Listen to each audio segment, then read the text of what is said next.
Hi guys, my name is Barry and welcome back to the channel, and today we're going to be looking at Annabelle creation, which is an interesting one because we all thought that the creation of Annabelle began in 1967 in the Annabelle movie from 2014, but no, they've changed it up again and we're going back to 1943 to the real creation of the Annabelle doll and the history behind how this doll got possessed. Now, at the beginning of this film, there's a tragic accident with this family. The little girl Annabelle gets killed in a traffic accident, and then it cuts to 12 years later in 1955, where this family are still grieving, and they invite a group of girls from, is it a nun sanctuary or something?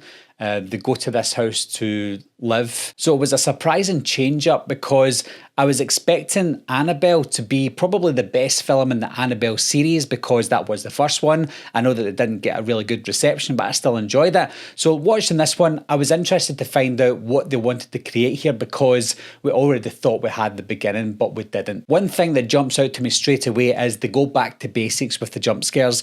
No more silly random jump scares that we got in some films. They're going back to the good old-fashioned Conjuring jump scares where you get this good build-up for a couple of minutes that is either a big payoff or a good jump scare or nothing happens, but at the same time when nothing happens you're still satisfied because you were scared and you were on the edge of your seat for those couple of minutes. So I'm really glad they went back to that style. Now in this film, Annabelle haunts the house that the family live in and all the girls have moved into, but it's not really Annabelle, it's a demon that's pretending to be Annabelle so that it can come out and then take over people's bodies, etc. So you've got the basic concept of a demonic force, but in this one it's quite unique because they're using Annabelle's name as the beginning of the possession of Annabelle. Also, just like The Conjuring, all the characters in this one was pretty good. There was some characters that you didn't really get to know in a mysterious way, which is good, like the mother, for example. So many good characters in this one, especially little girl Janice. She was an interesting character for obvious reasons. We get an unexpected twist at the end of the film as well, where you've got Janice,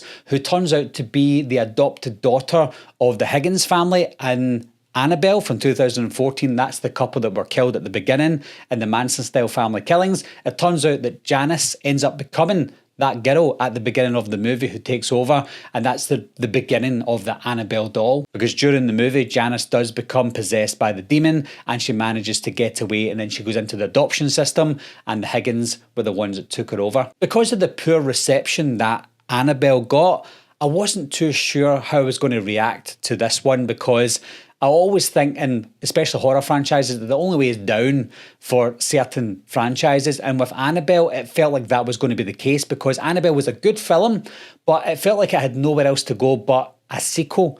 So when they'd done a prequel to this, they backed themselves into a corner.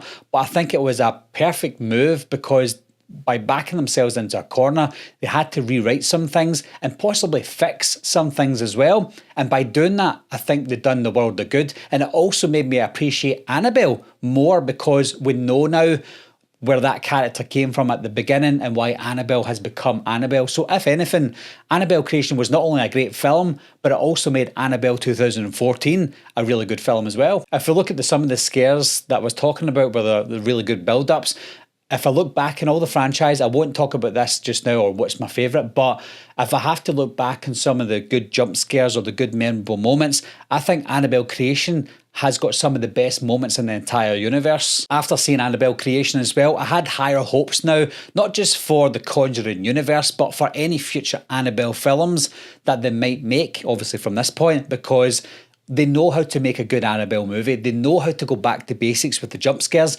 All they have to do is use that winning formula and take it forward to future movies. Now, unfortunately, they don't do that in some films, which we will discuss. But I don't know why they don't, because they know what's good and they know what's bad. Just look at Annabelle Creation, just look at The Conjuring. They know how to do a good jump scare. They know how to make an intriguing story. Go and do that. You just need the right writers, and I think that's maybe sometimes the problem, or the director, for example. You need the right people involved to make these movies, and the right people were certainly involved with Annabelle Creation, because I think Annabelle Creation was a great horror film. So what are your thoughts on Annabelle Creation, guys? Were you as surprised as I was as to how great it was compared to the first film, or do you think the first film's better? Who knows? Leave your comments down below, let me know what you think, and I'll talk to you soon. Bye bye.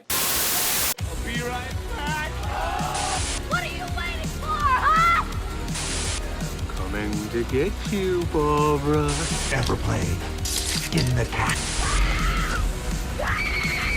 Someone's in the